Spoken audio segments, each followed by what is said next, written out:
Welcome to KR engineering and career guidance YouTube channel.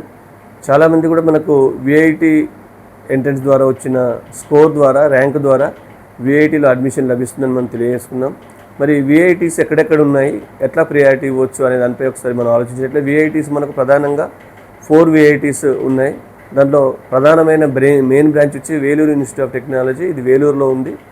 తర్వాత next VIT చెన్నైలో ఉంది, దీనికి సెకండ్ ప్రియారిటీ ఇవ్వచ్చు. తర్వాత థర్డ్ క్యాంపస్ వచ్చేసి విఐటి భోపాల్లో ఉంది, ఇది థర్డ్ క్యాంపస్గా మనం దీనికి ప్రిఫర్ చేయొచ్చు. తర్వాత ఫోర్త్ క్యాంపస్ వచ్చేసి విఐటి అమరావతి, మన పక్క రాష్ట్రం అమరావతిలోనే ఉంది, ఇది కూడా మంచి ట్రెండింగ్లోనే రోజు డెవలప్ అవుతూ ఉంది. విఐటిలో మీకు చాలా మంచి బ్రాంచెస్ కూడా అవైలబుల్గా ఉండడం జరిగింది. మీరు మంచి స్కోర్ సాధించగలిగినట్లయితే తక్కువ కేటగిరీలో మంచి బ్రాంచ్లో వస్తుంది. దీనిలో ప్రధానంగా విఐటి వేలూరు లాంటి ఇన్స్టిట్యూషన్లో చాలా డిమాండ్ ఉంది. తక్కువ ర్యాంక్ వస్తేనే మీకు విఐటి వేలూరులో సీట్ వచ్చే అవకాశం అయితే ఉంటుంది. Thank you.